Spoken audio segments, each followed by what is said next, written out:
Ah, Jedi Outcast.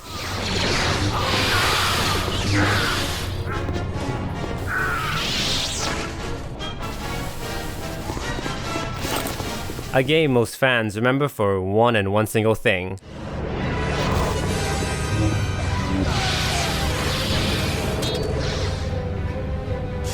Lethal, terrifying, and powerful, this single feature left countless kids like me in sheer awe.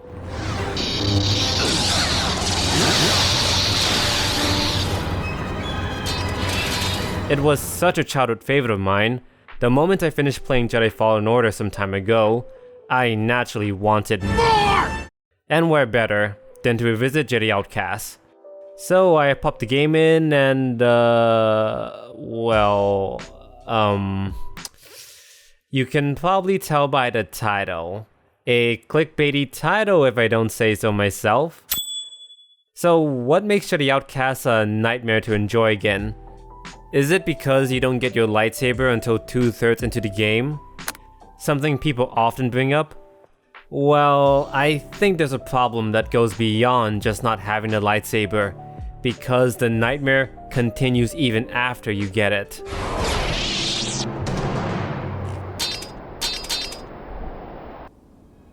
What? Got your attention yet? Good. Let's find out why Jedi Outcast is a nightmare to enjoy.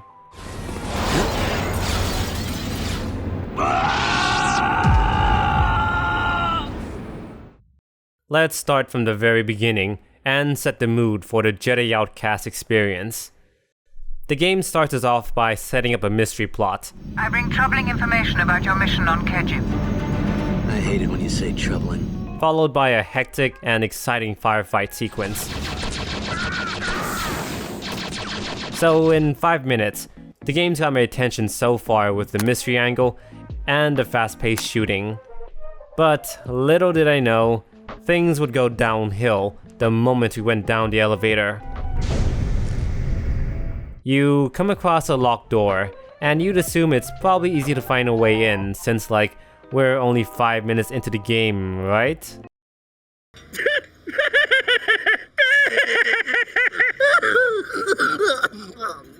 No. You have to go back to where the elevator was, go under it, head inside this tunnel, shoot this generator to go past it, get into the air vents, break this air duct, kill the officer inside, and then you can open the locked door. Kinda odd they put something so cryptic and unclear this early into the game. Well, after more exciting stuff, I guess. Like shooting stormtroopers, trying to figure out where to go in this awfully confusing huge level, shoot more stormtroopers, stumble through a dark room that apparently leads you to finding the first of 3 codes you need, shoot more of these guys, backtrack all the way to your partner, then backtrack back to where you needed to be earlier, shoot more of these guys, try to get across this bridge, but... oh, of course. It just blows up the second I get there, so I need to find a long way in. And... oh my god. Still more of these guys. It goes on.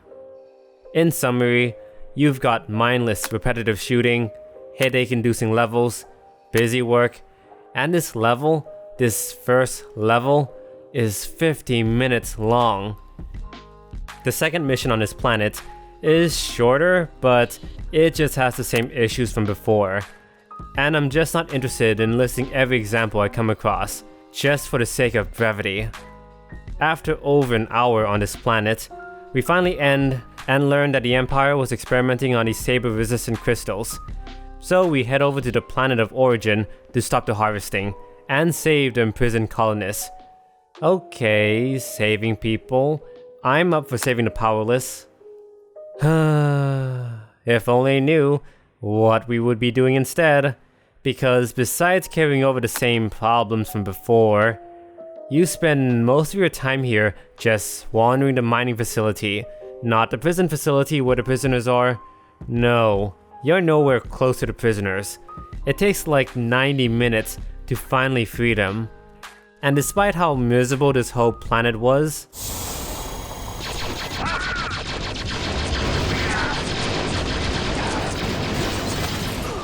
I'm happy to say, things start to look promising in the next level.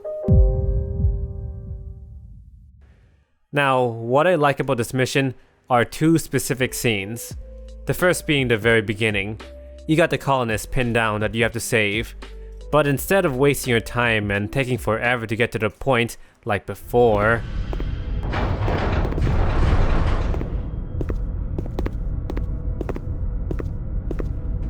you actually just jump onto the turret in the very first minute, and they let you have utter fun with it.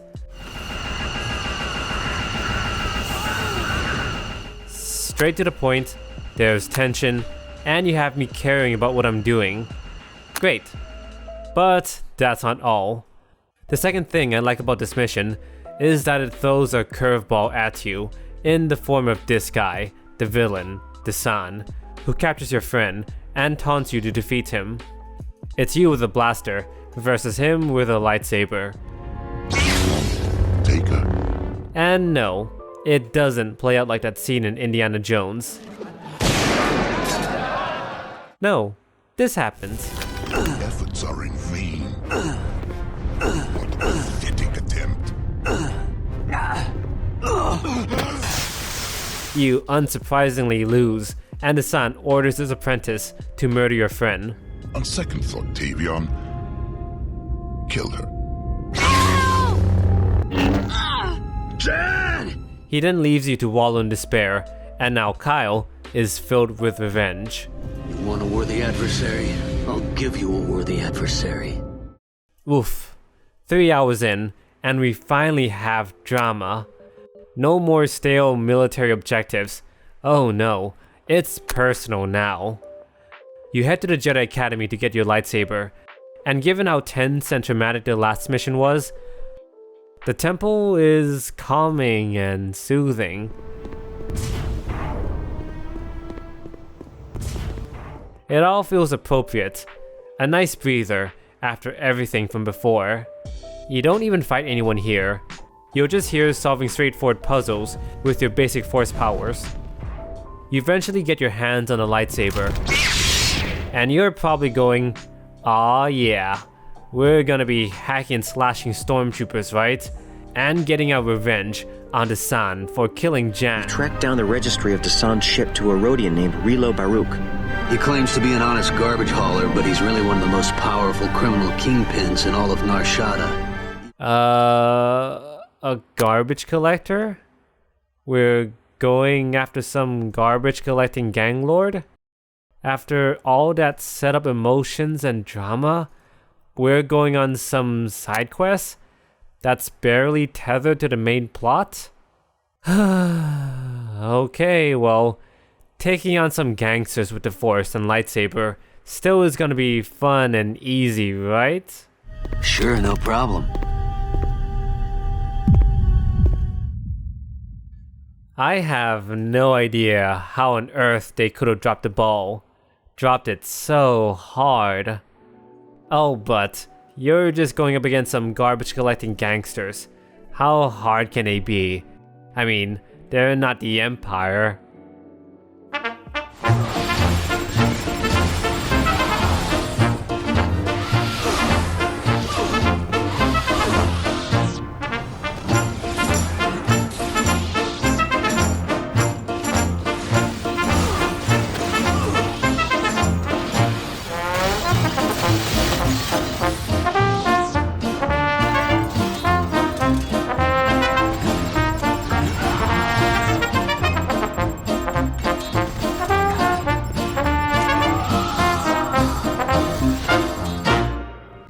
Well, apparently these gangsters objectively are better armed than the Empire. Outfitted with bowcasters that pack a punch, snipers that disintegrate you from afar, and grenades from hell. And they basically all accomplish the same goal. They punish you for using the lightsaber. which is just mind-boggling and counterintuitive from a gameplay perspective. Have you ever played a game that punished you for using a weapon or ability you just unlocked?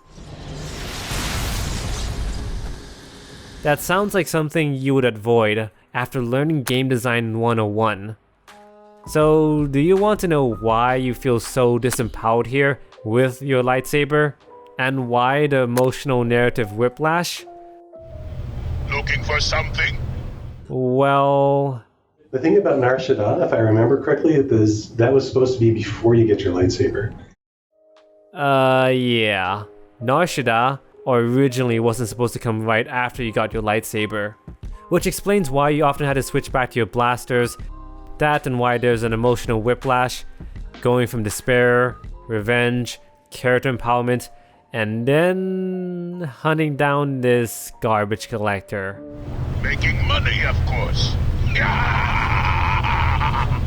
The developers also admit here that they had you go to Nar Shaddaa because they were worried that players just wanted to get to the lightsaber as fast as possible, regardless if Nar Shaddaa was even designed for the lightsaber. Like, oh, it takes too long to get your lightsaber, we're going to move those to after you get your lightsaber. But the design for the levels was still mostly for shooters. Yep. So it's kind of weird, you get your lightsaber and then don't get to use it a lot. Which, well, I can't help but feel like this just begs a question and segues neatly into the main underlying issues of the game. Then why not pace your game better? Finally. We can now talk about the fundamental problem plaguing this game. It's pacing. Or to be more specific, it's poor pacing. So, what's pacing? Well, it's basically just how fast or slow something feels, and if you engage with the experience. People tend to bring up pacing when something feels too fast or too slow. So much so that you start to feel disengaged from the story or experience.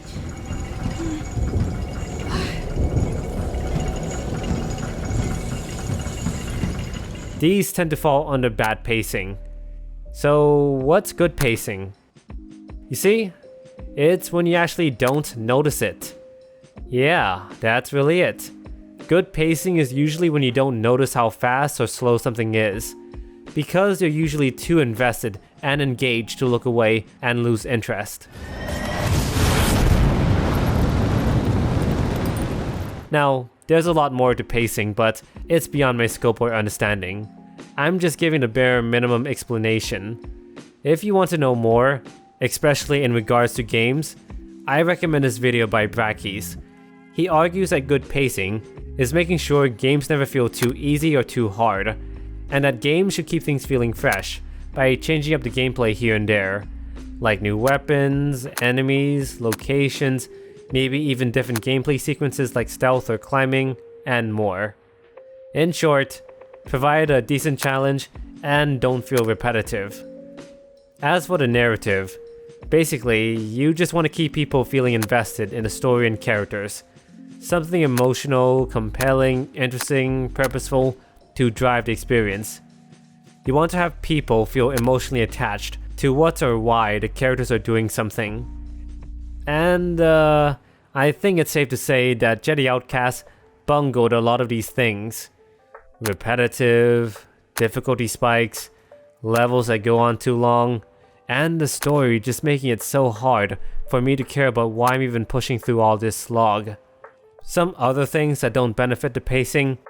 1. The gunplay in Jedi Outcast is worse than Jedi Knight. All because they removed the awfully generous auto-aim mechanic from before.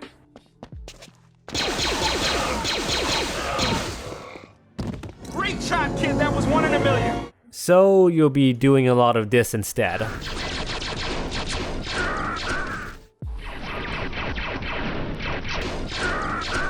Which, explains my average accuracy score. Boo!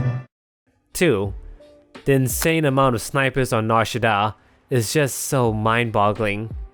Why dump so many of these guys when, spoilers, they don't show up in the last third of the game? Again, game design 101, shouldn't you incrementally introduce these enemies? Like how Uncharted introduced one sniper midway into the game, There you go. but by the end you're facing like 5 of them at the same time. With that all said, you might understandably think there's no way a game can come back after everything I brought up. And yet, they actually did. And more.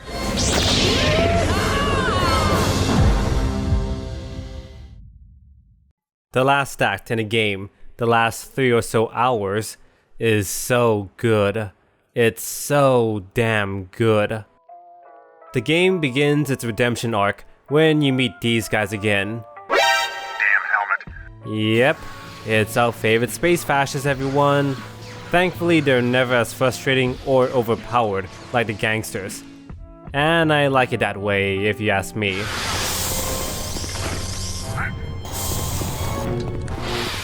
You also meet these guys called the Reborn. Never did I feel like they were ridiculously overpowered or unfair. So they thankfully just fed into the Jedi power fantasy.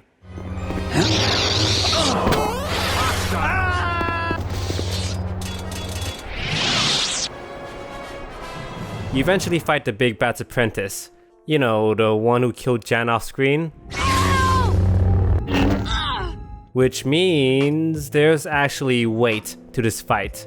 Emotional weight behind this. Stop talking! You defeat her, and you threaten to drop her off to her death. But she confesses that your partner never died. She lives! I can tell you where she is! And yeah, while it doesn't make much sense,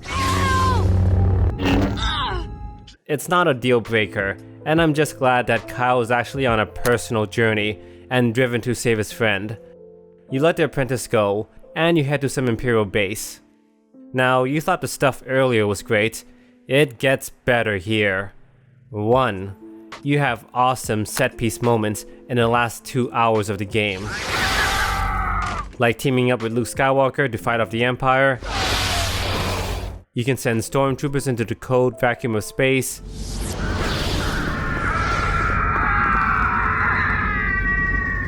You have fights inside reactor chambers with deadly beams. You've got a stealth sequence. Those officers always think they know best. And you have a boss fight with this chunky dude.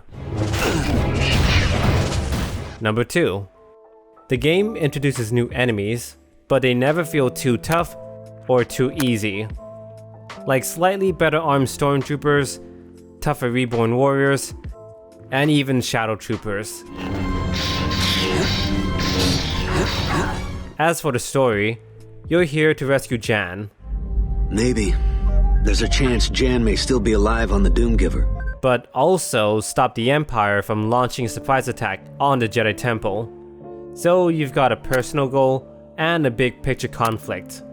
It all culminates with you saving her. Hey, it's okay.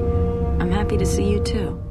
Escaping the starship, and landing near the Jedi Temple to put an end to the Reborn menace once and for all. After helping out the students, you have your climactic duel with Desan. Now, you can just hack away at him over and over and over again.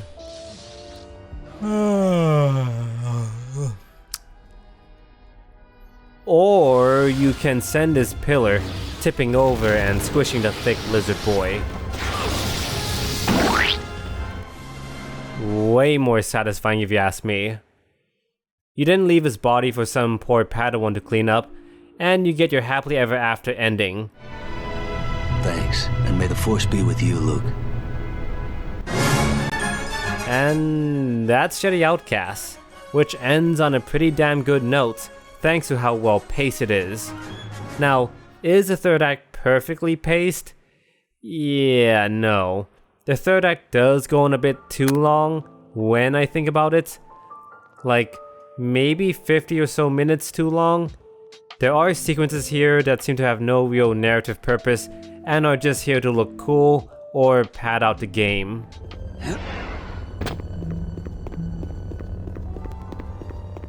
there is this infamous puzzle sequence that has you searching for 3 codes randomly spread across over a dozen rooms, separated by 3 levels. Yeah, it's pretty damn tedious. The swamp sections are also a slog, mostly because your lightsaber deactivates the second it just taps the water. So you'll be swapping to your blasters, just like Nar Shaddaa. Just why would you do this disempowering thing this late into the game? But you know what? As bad as these sequences were, the fact that I had to think hard about them means that this is actually good pacing. Again, good pacing is when you don't really think about how fast or slow the experience is. Most of the low points in the last act is just overshadowed by how great and engaging everything is.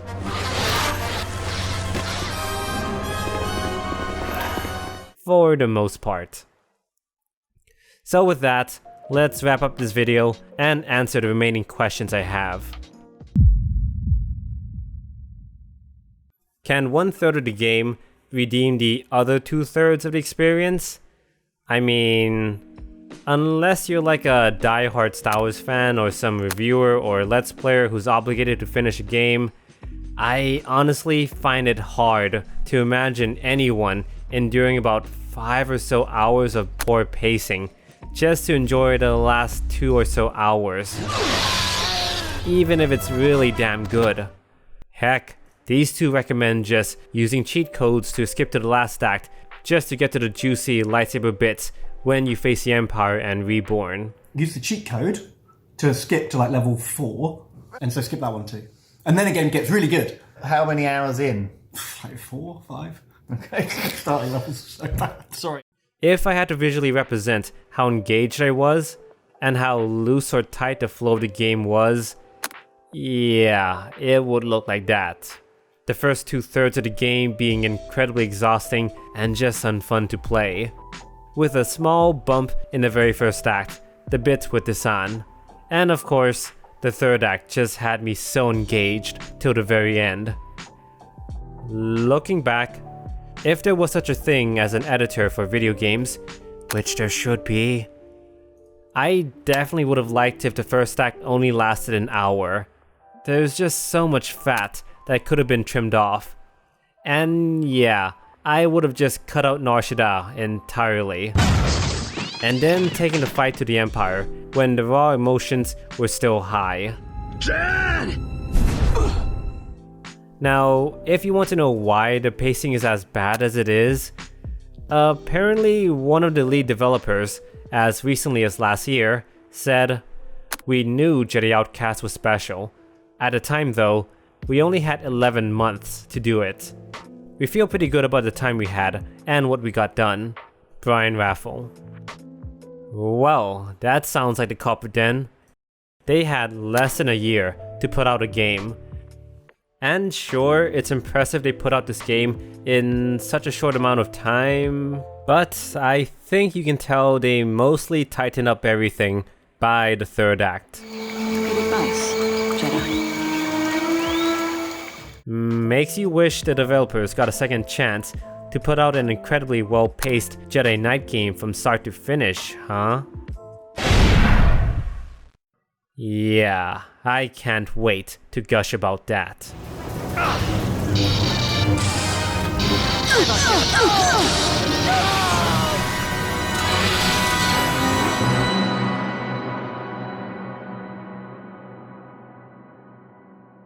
Hey, I want to apologize for the past, 9 or 10 months of radio silence. Not gonna go deep into why, but basically family matters, freelance work, and me problems that I had to overcome. And still trying to. Regardless, I really feel terrible for the lack of any updates or content, but I'm glad to be back.